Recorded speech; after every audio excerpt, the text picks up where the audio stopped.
welcome to the Renegade Performance Group Virtual Season 2021. We're excited to premiere Ephemera, our newest dance film. As always, stay connected with us and be Renegade.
Hi, good night, everyone.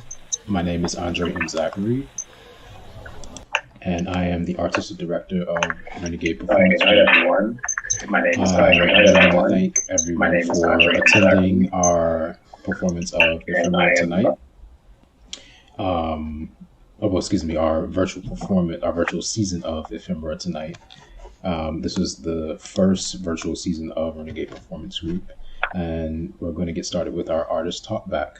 But before we do that, I'm going to introduce myself and then pass the baton over to our moderator for the evening. So for visual description, again, and posterity, again, my name is André M. Zachery. I am the artistic director of Renegade Performance Group. Visual description, I identify as a Black male of African American and Haitian ancestry. I have a black shirt on with lettering that says committed in turquoise on the front. I'm wearing glasses. I have on black headphones. I have black hair and dark skin. Behind me is a backdrop of an RPG image that is screen printed with graffiti on the front of 3 dancers.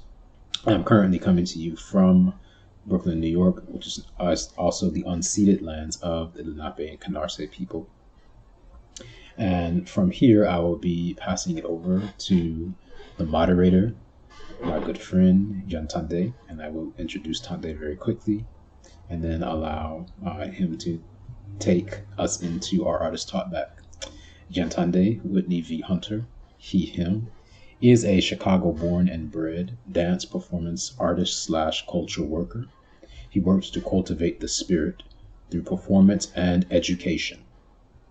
Dr. Jan Tande is assistant professor and coordinator of the African Diaspora Dance Series at Temple University and co-creator of Denizen Arts with partner Jude Sandy. Thank you. You can take it away, Tande.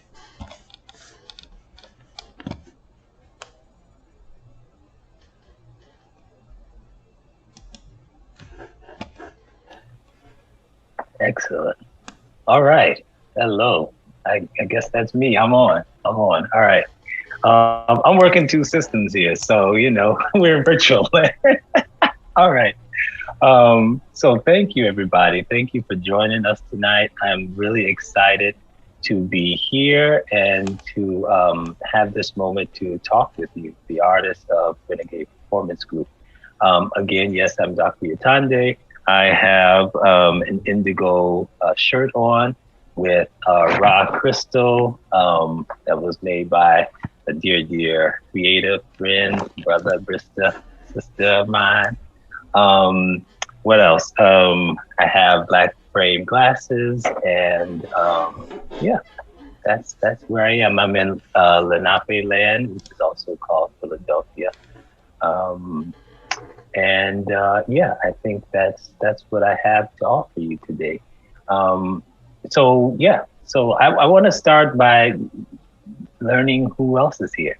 So I'm going to start as it is shown on my screen, which is directly under me is Nemo. So if you can come on and introduce yourself, it would be great. Sure. Good evening. My name is Moya. Please do excuse the background. I'm in Brooklyn, in Bed-Stuy, and it's kind of rowdy this evening for some reason. I am African American. My pronouns are she, her. I'm wearing a beige beanie and a red sweater with the word indigenized written across it. And I have my couch and an African tapestry behind me. Again, my name is Nemoya. I'm a longtime collaborator with Renegade and very excited to be here with you all on this Talkback. Excellent. Thank you, Nemoya. All right. Under Nemoya, we have C. Vincent Burrell. Come on in. Let's hear you. Hello, everybody. I am similarly in Brooklyn, the stolen land of the Lenape and Canarsie. I am an African-American gentleman of an indiscriminate age. I have very short cropped hair. I have dark rimmed glasses and military green close cropped shirt on with a little colonized man on a horse with a polo stick.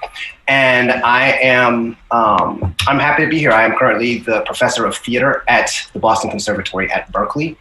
And I am the composer and sound designer on this project in collaboration with André M, Zachery. And I'm really excited to see this all come to fruition and to be here. Thank you, Vincent. All right. So next is under Vincent here in my Zoom screen land. We have Barbara Arendalo. Hi, I'm Barbara Arendalo, she, her. I'm a Caucasian woman with long brown hair in a black polo turtleneck. I am the costume designer for this piece. We created the costumes for the work. I'm currently in Inwood, New York, Lenape land, and I'm so excited to be here with all of you and also hear from the audience and everything you had to say about the film tonight. Excellent. Thank you, Barbara. All right. And next to the left and up from Barbara is Ebony. Good evening, everyone. I am Ebony. I am an African-American woman using the pronouns she, hers. I have locked hair, a black button-up with the word proud all over it, a gold chain, gold earrings. I am on the stolen land of the Lenape people in Fort Greene, Brooklyn, New York. I have been working with, this piece was actually my first work with André, and I've had the honor of continuing to work with him after. Yeah. That's it. All right. Thank you very much, everybody. I hope that everyone in the on the other side of this, watching the performance, watching this talk back, really appreciated what they saw today. I certainly did. And so I want to get right into it. I want to jump right on in. Since we're working in this cyclical form here, the next person up would be actually André. So André, I would love to start with you, just to ask you a question about the spark of inspiration that you, if you could talk about this thing of, when the idea forms in your head, like what is going on with you? What is happening at that moment? If you could talk a little bit about that. Yes, absolutely. Thank you, Tande. For this piece, Ephemera, it was commissioned in 2019 by Audrey Demola, the director of public programs at Socrates Sculpture Park. in Long Island City, Queens. Audrey reached out to me in regards to the exhibit that they were having that was going to be put up for the summer 2019 Chronos Cosmos Open Space Deep Time. And because of my work as a choreographer through Afrofuturism, I was recommended to Audrey and she reached out to me and I was enthusiastic about doing the piece. I knew right away as well that, so it was commissioned as a site-specific performance live. So with Audrey, we together crafted 2 weekends of performances. And within those 2 weekends, I knew that I definitely wanted to do a film on the grounds. I couldn't pass that opportunity up because I mean, when is the next time I'm ever going to be able to be in a sculpture park with these amazing works? And right away, after seeing the works and looking at what the curatorial focus was and how it intersected with my own work, I really take on what I call futuring actions for the Afrofuturism series in devising work, meaning I'm looking at the actions that African-blooded people have done to ensure themselves within this hemisphere, thus really shaping, molding, and forming what is known as the African diaspora in the Americas. And so I'm looking at things like migration, call and response, ring shout, improvisation, repurposing, resourcing. And with this piece, I thought to myself, especially seeing the Maya Angelou's Silver River, the beautiful piece with the tapestry that was set in the air, I immediately started to think of the North Star and in regards to this idea of Chronos Cosmos. And for me, I was saying, okay, enslaved Africans navigated by the night sky. They used actual astronomy to guide themselves to freedom, to liberate themselves, actually by understanding star systems. And so we understand that having that as a pathway towards liberation is something that's actually in our heritage, that's in our blood.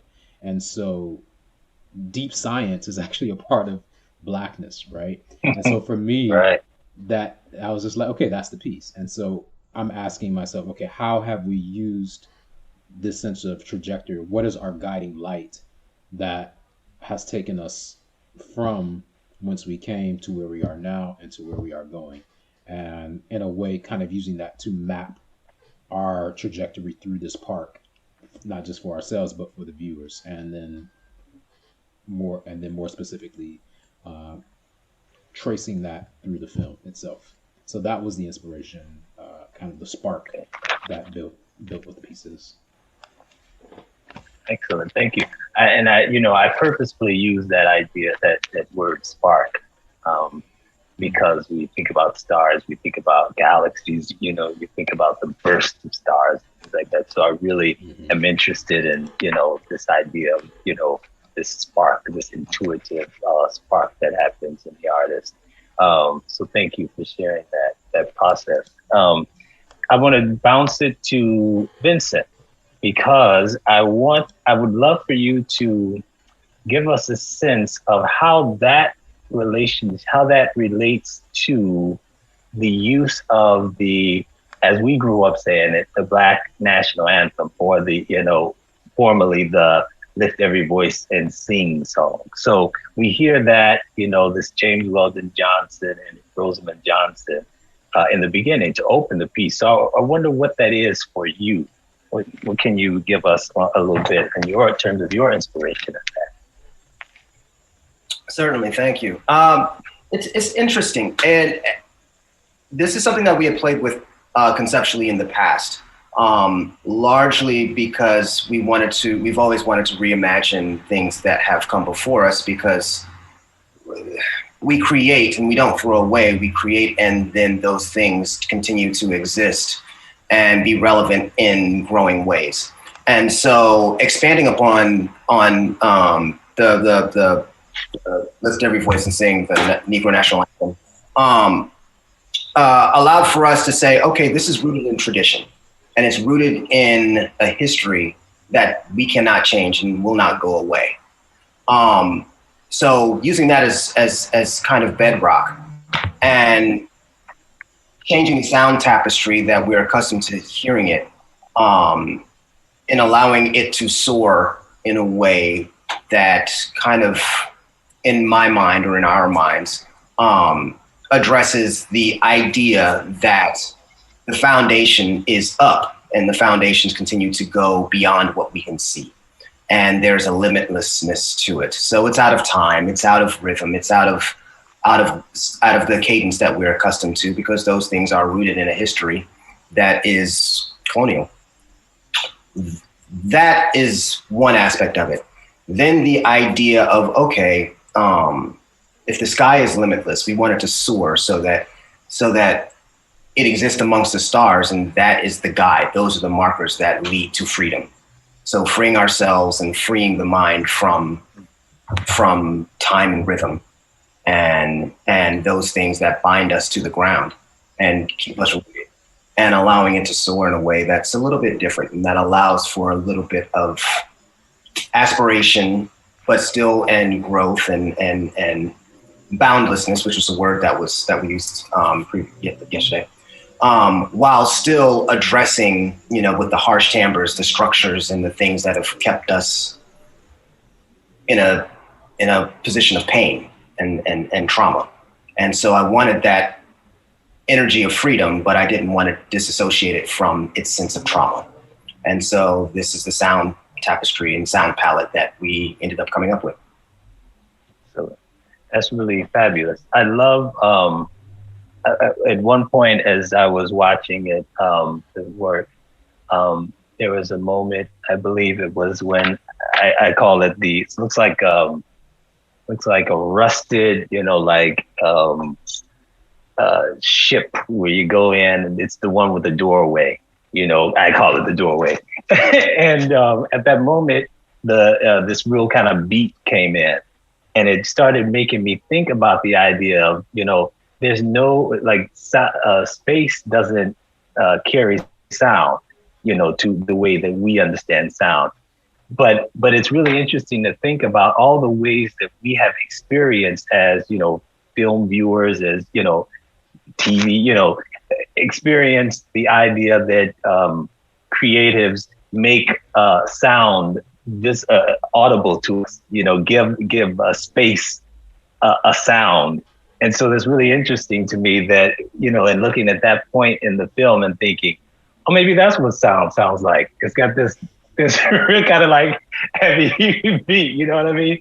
It's like, okay, I'll take that. If space sounds like that, you know what I mean? Very much so. It's all a shot in the dark, and it's all completely subjective. But our idea of, okay, this is what it would sound like, based on what it sounds like if you take a bat and whack it, or take, chains and things like that. And we pull these things together. And I liken it to, you've seen those documentaries where you have, they're making the sound effects for movies. And so you totally guys shaking paper and whatever. That's not remotely what that is, but somehow it works. And so that's kind of how now I will concede that the music was created before I actually saw any of this. So a lot of this is Andre putting together what was already the music that was created. Okay. Applying it in a way that made sense in his mind. And so when I finally saw it, I was like, yeah, that makes sense. And that captures the essence of what I was thinking beyond the degree that I was thinking it. So it's kind of like IKEA. You walk in there and you're like, you know what, I never thought of that before. So it came together, and I really have to commend Andre on being able to make these, create these relationships. Yeah. Thank you. I'm gonna pick up on that and use that as a segue to talk about collaboration. And I'm gonna point that to Nemo. If you could talk, because I know you've been a long time, collaborator with Renegade Performance Group, as you introduced yourself and everything. So so I'm going to ask you this question, but then I also want Ebony to weigh in on this. And what I'm really interested in talking about now is the kind of space that a Renegade Performance Group choreography takes. The kind of space, and the reason that I'm interested in that is because of the name Renegade Performance Group, mainly Renegade. You know what I mean? So I'm interested in you talking to us a little bit about your collaborative work with Renegade and the kind of space that you feel that you're allowed to have the agency to take up. And if you can then also address that, Ebony, specifically, that would be wonderful. So we can get those two responses. Thank you. Yeah, that's great. Thank you. I think for me, a big part of collaboration with Renegade, whether I'm actively in the studio with Renegade or not, is conversation with Andre. I think that's been a huge part of my relationship with Renegade, but also just our friendship. And within the rehearsal process, I think that there's a lot of agency, actually. And it's one of my favorite things about working with Renegade is that we get to bring our personal stories to the table. We get to bring our family history to the table, and the narratives that we hold on behalf of our grandmothers and aunts and the journeys that they took to get from A to B. I think that informs a lot of the work that we do. And that's so rich, right? Because not only do I get to relive my own family stories and experiences and journeys, but also we get to see where we're connected, like where those dots connect, when I get to hear Dre's story of how his family migrated from Haiti and then they were in the South and then they're up in Chicago, and I can say, oh, that's right, my great grandmother and her children, my grandparents, they were leaving Alabama around the same time, and we get to talk about why they were leaving. And, then you go home and you refresh that story with your actual family. Oh yeah, what were the details of why you left Alabama and how you left, and who was the first relative to come up north to New York, who had their first house. And then that's where all the other relatives came up one by one from Montgomery. And that's how we made it here. I think that creates such a rich environment to create in, but also for us to just see those intersection points of what our people did to get us to where we are right now. Mm-hmm. And just because that informs so much of what we do in the studio, it feels like I get to bring my whole self there. And also, I think another interesting thing about collaborating with Renegade is that, as you probably noticed within this video, is Dre works with a lot of women identified artists. And it can, I imagine, working with someone else, maybe that you might not feel like you own your complete creative expression. And I think this space allows you to really embrace that and to explore what your strengths are and how you want to move your body. Thank you. Ebony. Yes, I agree with Nemo. And in addition to that, I feel like as dancers, we're always trying to fit into spaces. And the first time I seen Renegade Performance Group, I don't know if it was 2015, 16, at Irondale, immediately I was able to see myself in the work, to see a space that I can fit into. And I just made a mental note, small manifestation. And then years later, here I am. So I already grew that connection so early on in the experience that I didn't even know was an experience until now I see it unfold. It has started 2015, 16, whenever that was. And so already just feeling the sense of belonging with entering into my first rehearsal, I already felt like I fit in. I already felt like I was a part. And then going through the experience and getting to know Andre as a choreographer, he leaves a lot of space for us. He leaves a lot of space for us. He's very direct and like he knows exactly what he wants, but I don't know. There was a lot of humanity in it. Like outside of rehearsal, we have those conversations that Nemo talks about and like having West Indian and down South and all around Blackness, having those conversations, but also, I don't know, he has just a calm, sweet, you wanna make him proud. You wanna do the work. It's a different type of pressure than what I've experienced with other choreographers. I don't know the words. I like to dance more than speak, but I hope you understand. Well, you can show us the movement. You want to show us the movement? That's acceptable in this forum. So great, thank you, Barbara. So I'm gonna put you on the hot seat a little bit. So what Ebony just said that really strikes me is this idea of leaving a lot of space. So I would like for you to talk to, I see some questions coming in, but I want to get you into the conversation about how you find your space as a creative, as a costume designer, how you find your space in Renegade. Yeah, absolutely. I actually, Andre and I met because I was recommended to work with him on this project by an incredible friend of both of ours, Joy. And when I came in, they had begun starting to rehearse and work, create, and we were already, we knew we were going into the park and all of that. So I was incredibly lucky that Andre came with these beautiful research images, some that were more abstract, some that were more realistic.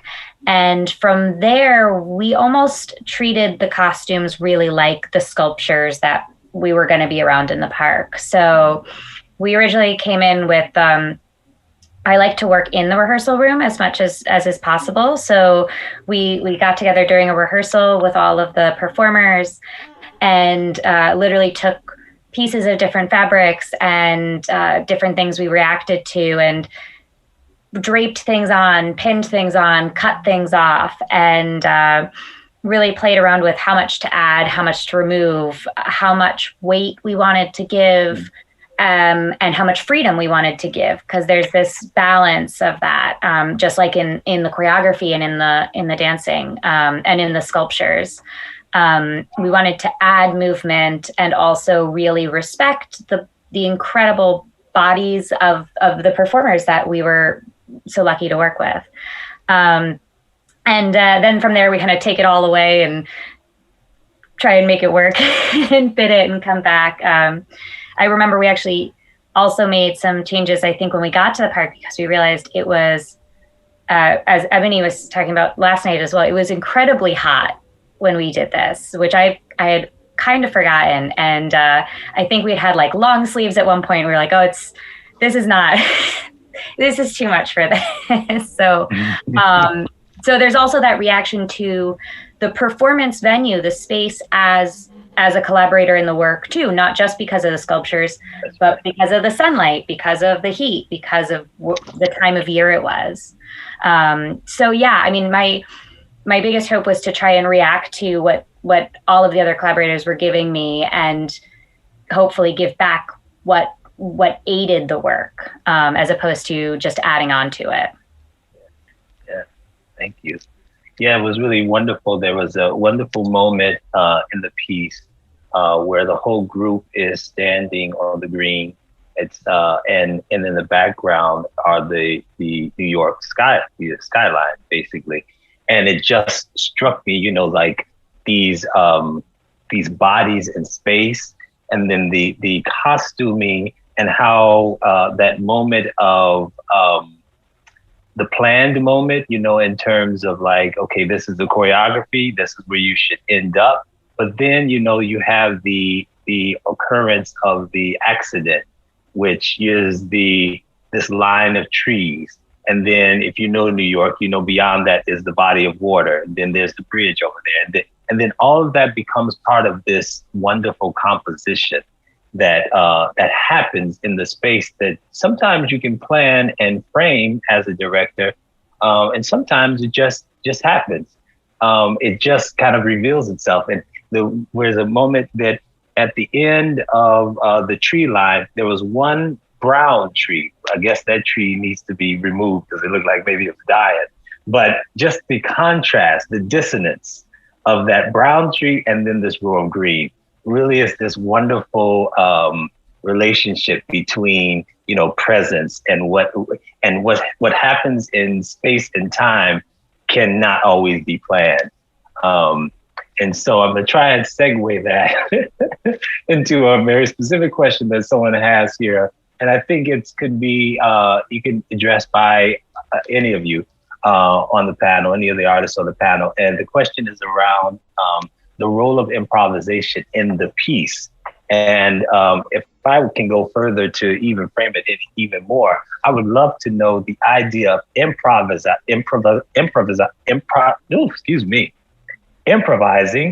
around the idea of the North Star. I mean, we cannot not talk about that. So anyone can jump in on that.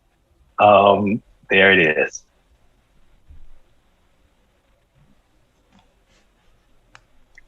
I kind of want to save the North Star for last. Okay, all right. So okay, all right. Does anyone want to? So let's talk about. Okay, so. But because I do want to give space to the performers, or even Nemo as well, or Vince. Okay. If anyone wants to talk. Yeah, please. So let's talk about. I mean, I think we kind of addressed this idea of improvisation, this idea of taking space, having space, taking space. But let me give it to you this way. There is a moment in the film where one of the first solos crosses the boundary of this sculpture. Right, she steps into that space, and you know, anybody who has gone to the museum or gone to any, you know, our sacred, you know, aesthetic spaces, and you know, like there is the boundary. You do not cross that boundary. So I wonder if that has anything to do with the moment of improvisation, like in that moment that happens, like, or is that choreographed? Can we maybe talk about it in that way? Yeah, sure. Thank you. That was I believe that was the Revolution sculpture by Alicia Quade.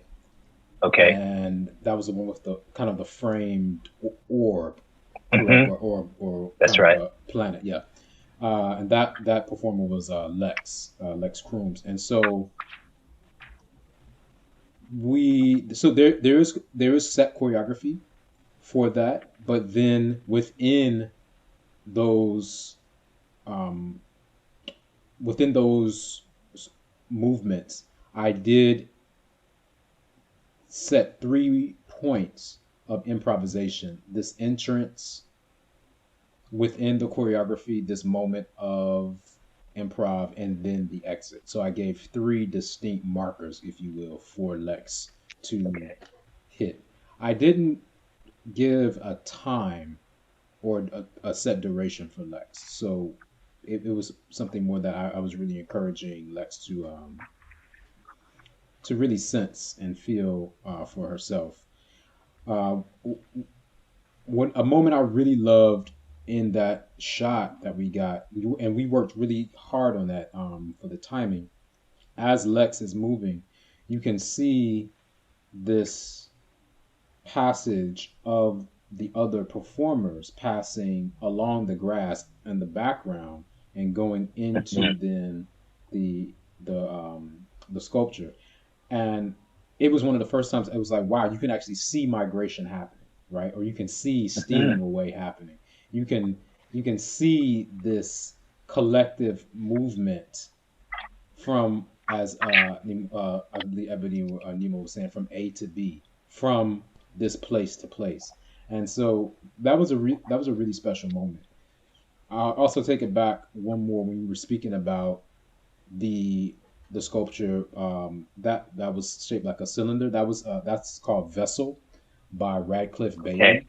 Yeah, I think it's called Vessel Okay. Two. Vessel Two, actually, by Radcliffe Bailey, African American sculptor, and it actually was to actually resemble a spaceship, or a spaceship / time capsule as well. And I love that portal, that this almost door of infinite return, if you will. That was very conscious, for those of us that kind of know what to look for. It's just kind of like we understood, like, oh yeah, there's the door. And so when I saw it, I was, oh yeah, that's Radcliffe's. I'm like, there's the door. And so it was kind of like entering it was like, oh yeah, that we about to like now like for real get into the black hole. And so I think that's all about the improvisation around the North Star that you were just speaking about, in the sense that this North Star became this guy, in the sense that Africans could have kept walking, right? They didn't necessarily have to stop at Canada. I think that's, like the guide of the North Star itself really became, I think it was brilliant, because in the sense that we know that the confines of this landscape, meaning this geography, quote, limited, or this artificial border, right, of the United States to Canada, created this, if you will, threshold of non-free space, liberated space. But this North Star, that's light years away, so in a way that becomes the guiding set. This becomes like the guiding marker for which life is able to have a beacon to move towards and from, or vector off of. And so that for me was the impetus in certain sections of the work, and allowing then this improvisation, especially as they get underneath the quadrant, this really articulation of these points of even recontextualizing and reconsidering, this Laban point system. It's kind of like, all right, cool, make this star map for ourselves, like create this invisible constellation for yourself to guide you. So yeah. Thank you.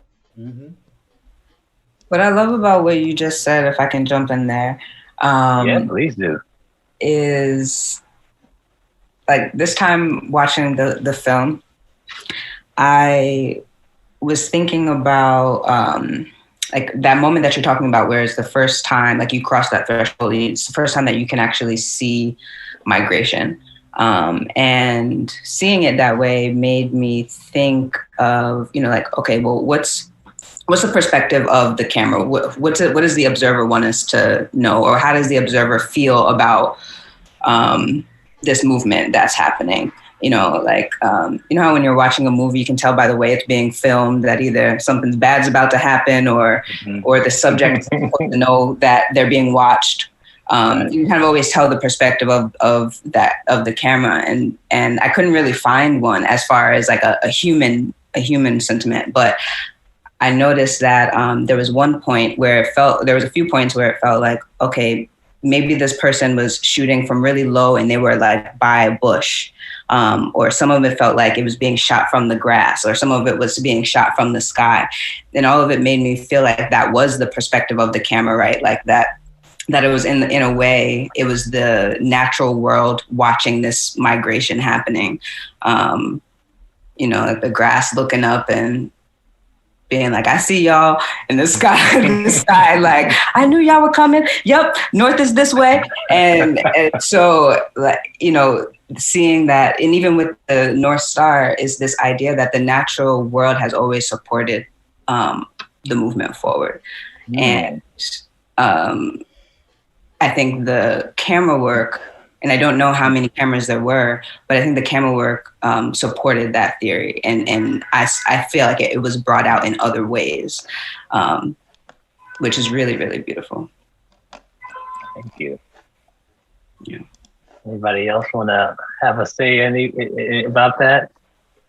I have many things to cry about. So All right, so I want to get into this. Okay, so the work is called Ephemera, right? So you do this, very superficial, search. What does ephemera mean? Okay, things that exist or are used or enjoyed for only a short time.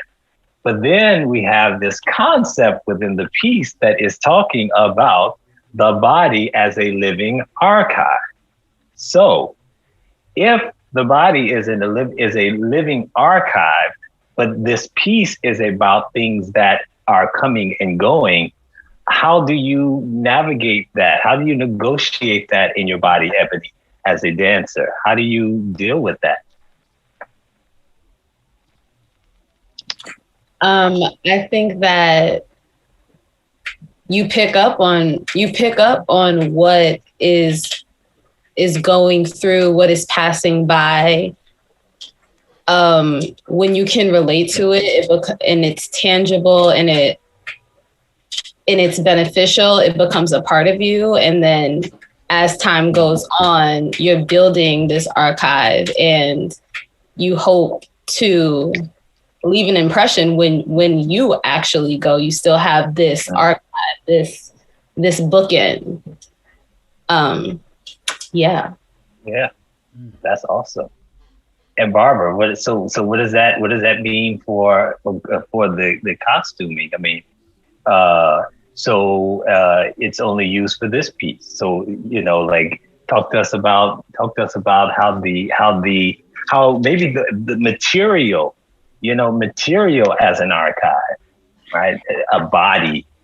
Yeah, absolutely. Thank you. It's what's so unique for me about this piece is André and Renegade's overall, that they've been doing all this digital work and this filming and bringing this medium into a bigger medium. When we work on theatrical pieces, sometimes on stage, it can seem like this sterile thing that happens and then it's over. And there's something that makes people sometimes want to stay away from that, because it's like, oh, you go see it and then it's gone forever. It's a poof. And there's a magic about that, but being able to keep it going, to watch this film years later as part of this continuum is such a beautiful way to keep that going. But we still will never be able, if we went back tomorrow with all of the same people to do the exact same piece, every performer has changed. Every person has grown, has aged. That you change every day, but also the earth has changed. This is something we think about a lot. I've personally been trying to work on a lot in our work of how we can work on sustainability in costumes and in fabrics and things like that. And it's been a huge push in what our union is working on right now. How we can continue to do our work without negatively impacting the world as well, which fashion has struggled with for such a long time. But the room would be different, the park would be different, the sun would be different. So I think that there's just such a beautiful thing to capturing that one moment and then being able to share it again. And that's, I'm so grateful for this, the filming of it, and how we can take a little piece of that and then continue to share it with more people, with a bigger audience as we go. Yeah, I love that point that you bring up about sustainability, in fabrication. It's it makes you think about this idea of how the archive shows up in different forms, right? That the material, that the costume itself is an archive, but what the actual material of that costume is too also holds this information, holds this knowledge that can teach later generations about what was going on at the time, if you will. How conscious this costume designer, these artists were in trying to be really mindful about, as you said, mindful about the kinds of fabrication that you're using, the material that you're using for the work. So it's more of a thought that it is not just what what looks good, for the piece, but is how this can be good for the piece, if you will, or for the future of this piece, if you want to think about it that way. So let's see. Folks online, I don't even know where to look anymore, but if they have other questions that need to be posted, I'm keeping my eye out. I think it's be appropriate to share some wonderful feedback from what I'm seeing. A little shout out moment maybe from Eva Yasantua, our lovely friend in the world, says, Andre has always impressed me with as a deep thinker and a sweet soul dedicated to our people. Lovely combination. So that's from Eva. So I share to that moment. All right. Thank so yeah. There is another other questions that I have. This one, I'm really loving this idea that comes up in how you describe the piece, the writing of the piece. We're talking about the inheritance of stargazing. This idea of, I love this language, celestial wayfinding knowledge. That's just like, wow, that's like a jewel. Celestial wayfinding knowledge. The idea of navigating by observation of stars and other patterns. This notion of passing this knowledge on from one generation to the next generation. What I'm doing is I'm making my way to a point about the sound, the music of the piece. And there is the moment where I think is the marimba playing, a xylophone, however, whatever. I think they're the same, correct? They're just different cultures call them a different thing, right? Balafone, for example. Okay, so there is the, go ahead. That was a kalimba, so you think of like a kalimba. Okay, excellent. So the thumb. Okay, beautiful. Even better to the point that I'm trying to get to, which is this point about, let's say, the old with the new that exists within this vessel of Renegade Performance Group, Afrofuturism, and very much so in Ephemera, right? This idea that this kalimba, this thumb piano, the sound of the hand, this acoustic hand on these metal pieces, making this melodic sound, all the way forward in time to this digital technologized sound, if you will. I'm pushing that word a little bit, right? The merging of these two worlds is so fantastically wonderful. It's something that I've seen. I'm looking at the what Andre has as a backdrop behind him, knowing that piece, knowing several pieces leading up to this piece, knowing how there's always this reach back to see better what is before us or what is going to be before us. And so, Vincent, if you could talk, I want to know now. I want to know what about that excites you. That's basically the question. What is exciting to you about that idea? Okay. Of hybridity. That's what I'm talking about. I'm going to try to, and I've been thinking about the last question as well, and so I think that there's a way to combine my thoughts on that. Great, thank you. It makes sense. There's a strong chance that it doesn't, but it'll sound smart.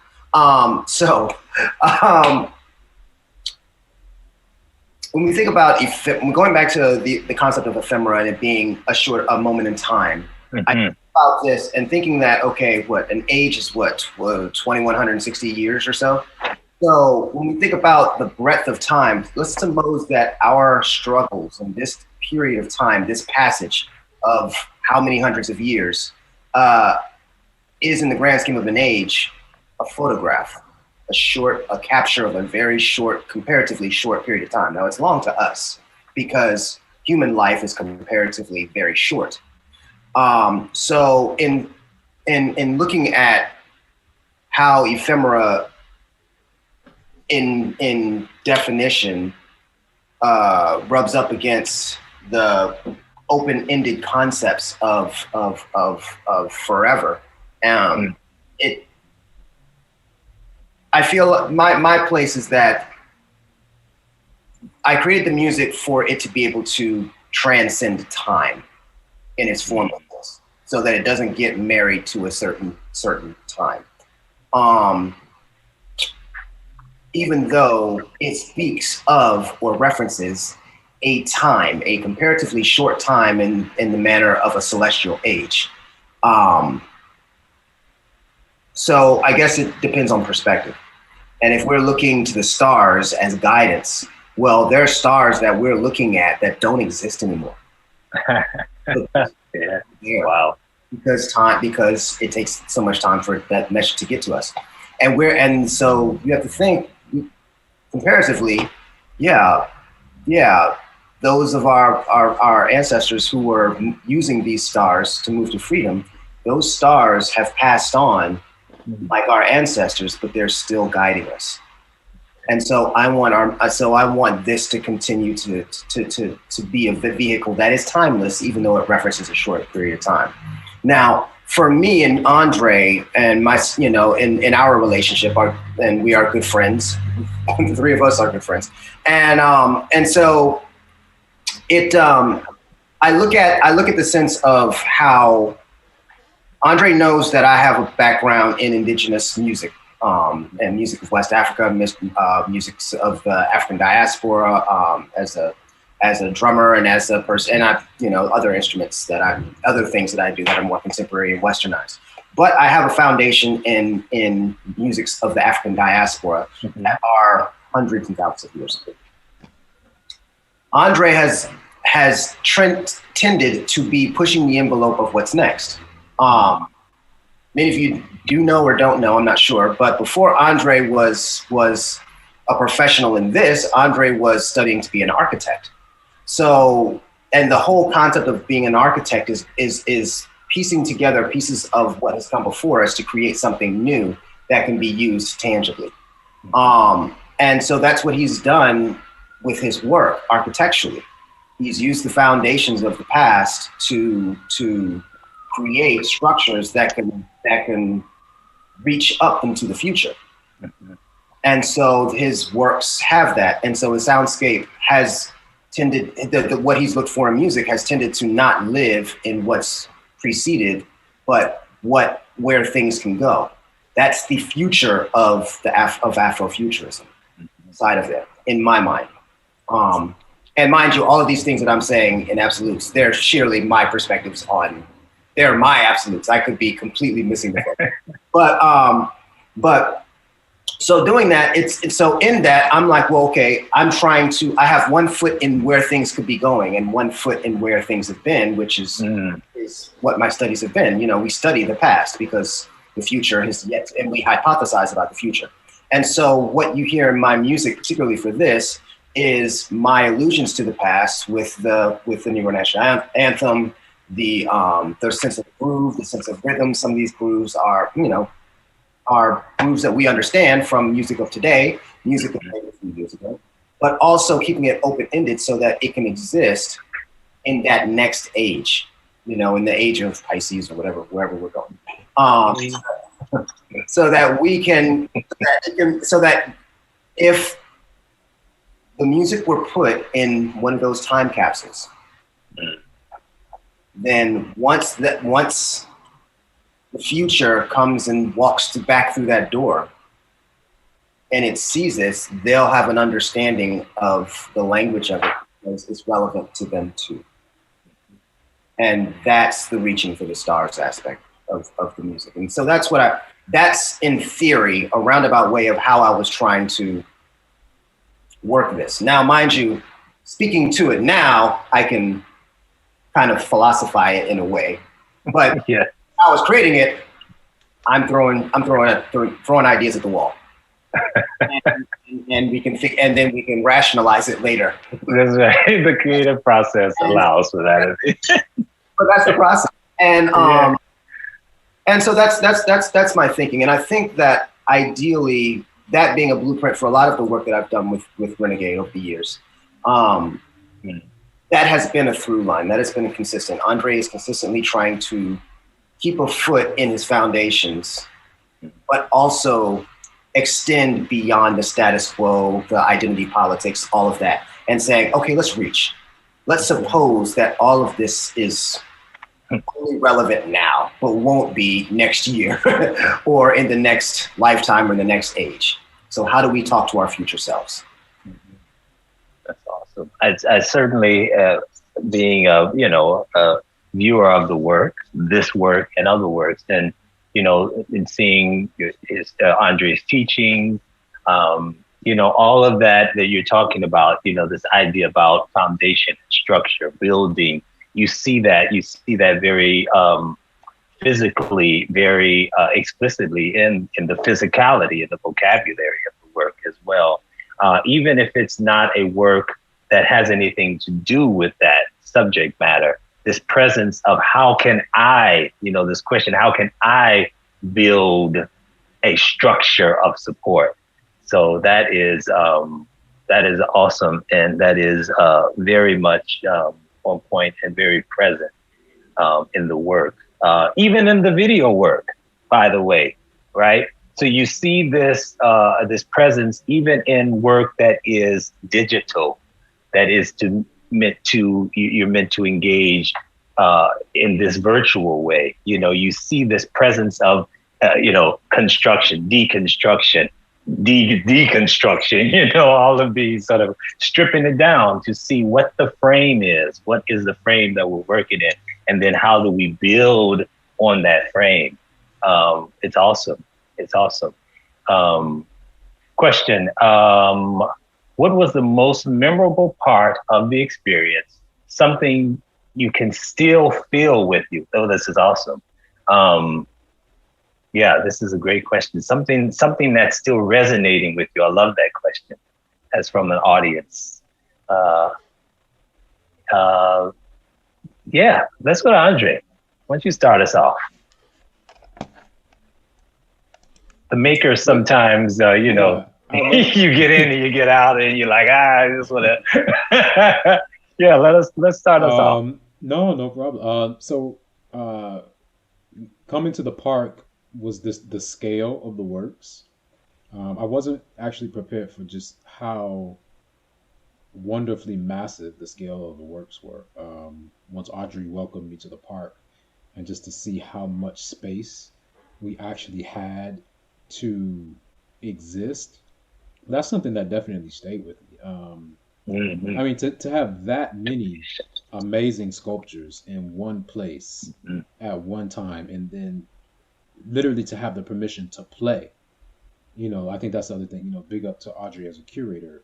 For Socrates, because some of the works definitely are built for you to actually touch and get on and like engage. Yeah, that stayed with me. I would say this is the texture of the Galactico, the Navarro hexagon, the spectrum colored hexagon with the pyramid obelisk in the center. Okay. The one that we were able to shoot from above, so you could see the multicolored rings. That's right. There was something really special about that, about hearing their shoes dancing on that sculpture. So that texture created a sonic feedback that actually I did record and put into the film itself. If you go back and listen to that section, you might be able to hear it. And I think it was I think that was Tobin Raffline. He pointed that he's like, hey, I can hear their shoes. And so sure enough, we were just like, oh my gosh, we got to get that. And so we did one silent take, and we just simultaneously as we were, as the cinematographer was circling them with the feet, I was making sure we also got the sound. Um, so I mean, that's a memorable moment. The vessel, I just remember the dust being kicked up, and I thought that was a really wonderful moment. I thought that created like this really amazing this amazing other layer. And then one of the most amazing things, honestly, was taking, because I would often take the water ferry, the water taxi to the park from Brooklyn on the East River to get to Socrates. There was that commute. I can't even tell you, that calmed you in such a way, like you didn't, you heard the city differently. You were going underneath the Queensboro Bridge, underneath the Williamsburg Bridge, underneath the Brooklyn Bridge. You were actually taxiing on this moving vessel. That was pretty incredible. So yeah, that was definitely a magical moment. Yeah. Great. I think I would love to hear from all of you on this. What is this kind of resonating point with you that you're left with in the work? How about we go to Barbara?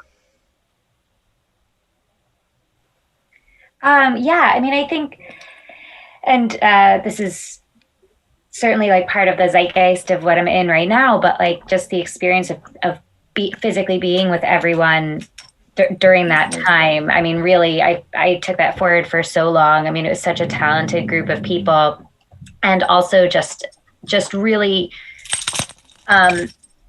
because we were outside, because we were in these elements, like being physically close with people and experiencing the environment together.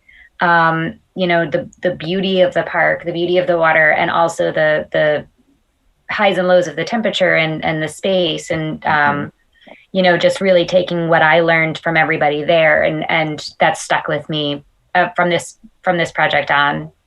Absolutely. Thank you. Ebony? I remember everything. I feel everything from the experience. I guess for the most, what comes up for me is the collective consciousness. We did a lot. In a short amount of time. It was a lot, and we needed each other. And just going from the small space of the church studio that we were using to this huge, like timeless, endless, unbound space, that collective consciousness was so important. And you can feel it, like we're really leaning on each other's energy, and just to get through the process. The weather was hot. We did a lot. We had a lot of hours of rehearsal. We did a lot of taping. We've done a lot with this project in a small amount of time. So just that collective consciousness, knowing that you're not alone, leaning on each other for energy and will. And then again, the energy that André gave us was very easeful, very calming. Like he had no doubt we were going to get this together, and we were all like, "What? There's a lot," but we did it. Excellent. Nemo, what you got to say about that? I think one thing would be meeting all the incredible dancers that were a part of this project.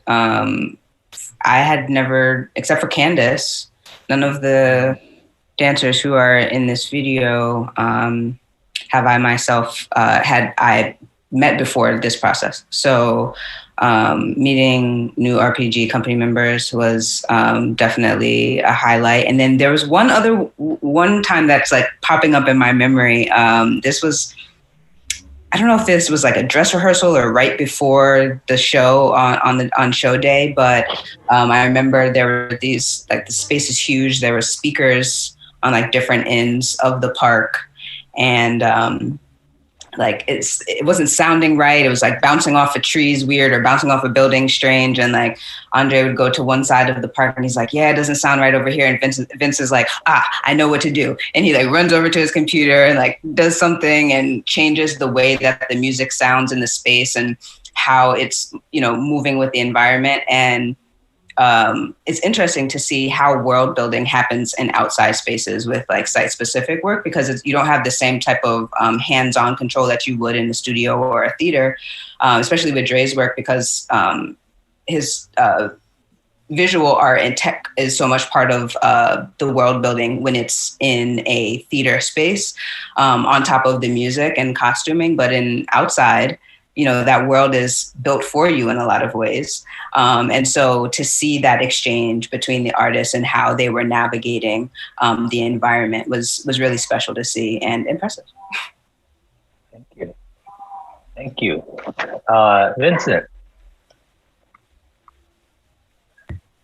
It's interesting. There are a number of things, and it's interesting because there's a lot of the process, the collaborative process, that I wasn't a part of. Because that's not necessarily my lane or my role in this sense. I go to my little space and my little dark space that I create things, and and then that's it. So there's two things that stood out when I first came to the church rehearsal and to the rehearsal in the studio that was in the church, which is it was wonderful, and seeing what the concepts were. Because what's interesting about this work is that Andre was was setting the work and creating the choreography at the same time that I was creating the music. So there was choreography that music hadn't been written for, which can, and which in a process happens. And in a more of a rep world, it's kind of like a package deal. You learn the step, here's the beat, here's the music, there you go. You do work. And in this, we're piecing things together. We're literally constructing in terms of laying down the foundation, digging the hole, laying the foundation, and then everybody is kind of working like the doozers in Fraggle Rock to create these structures that may get taken out. Who knows? So coming in and seeing, I'm like, okay, and then going back and creating that stood out in my mind. Andre mentioned the water taxi, which really is a calming. Mm-hmm. Water is the elixir of life. Our bodies are over 70% water. The water has no natural enemies.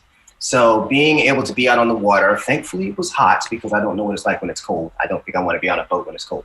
But it was it calmed me. And the third thing, is that what you see in the video is one version of this. The sun moves. And so what you saw is one version of this. And this taps into why live performance, I think, it's always going to have a place in the world, because each performance is different. This was shot at a certain time of day. The sun is on the completely other side of the day. It was still hot, but the sun is, so the skyline, those vistas that you see at the end, they're different. The sun is hitting them differently. The sun is coming from the other side. And so it's interesting seeing how everything came together at one point of the day, in midday, and then seeing how it comes together in the evening show, where the sun is someplace else. There are people, it's a public space. So people are walking dogs and they're walking through the shot and, walking through the space and looking and like, oh, that's interesting. And so and this creates the concept that this piece is living. It's always living. And just like we are, we're moving through space and we're moving through time. And this piece moved through space and time over the course of 2 performances in one day. And so it hits different. The music hits different. The choreography, the spirit, the energy, the essence hits different. And so that's what I will always remember about this piece, the light, and seeing how it gives the piece so many different dimensions depending on when you catch it. And what we saw with this video, with this amazing film, is but one dimension. There are plenty. The people who were there got completely different experiences, and that's beautiful too. Yeah. Awesome. Awesome. So I think we are about at time, but I'd like to just pass the mic to Andre to, if you could just give us a little brief about what is next for Ephemera, or what is next for Renegade Performance Group. Thank you, Tande. I actually didn't mention this yesterday about Ephemera. We actually shot one more element of this project that I was not able to realize, and that was the augmented reality element. Okay. So when I tell you we did a lot for this project, I still look back. I'm like, what did I put these people through? So I was able to get space at University Settlement, and then I was able to get this huge green screen background from 3LD, big up to 3LD. And so we shot an entire footage that I was able to key out that I want to create an augmented reality component to Ephemera that can definitely work. And I definitely I just need to reinvestigate with some collaborators, with some visual artists, to create what this augmented reality experience will be, because I know it can happen, and because I literally have the footage, I have the technology to do it. I actually just need the funding, and I really just need the buy-in from certain institutions to be able to kind of put it together. But that's one more element to Ephemera that definitely I want to happen, that needs to happen, that I know can happen. So that's in relationship to this project. More specifically, I will be screening work for the Dirt, the Bay Area Dance Film Festival, which will be coming up on March 5th and March 12th. I will be a part of a collective of other films that will be screening. Myself, I believe Sydney Mosley screening work. It was curated by Adia Whitaker of Ashe Dance. Ashe will be also screening a work. I believe also Mark Bamukti Joseph. So some other very, very powerful artists will be part of this collective of films that will be screening. And then I am also in residency currently at High Arts in New York City, and I will be doing a work in progress showing of a new work entitled Against Gravity, Flying Africans and Other Urban Legends, which is a semi-autobiographical work about Chicago. So I have some things coming up. So yeah, thank you. Excellent. Well, those of you who are in our viewing audience, if you are here, that probably means you know how to find Renegade Performance Group. So go ahead and find them. Do it now so you don't forget.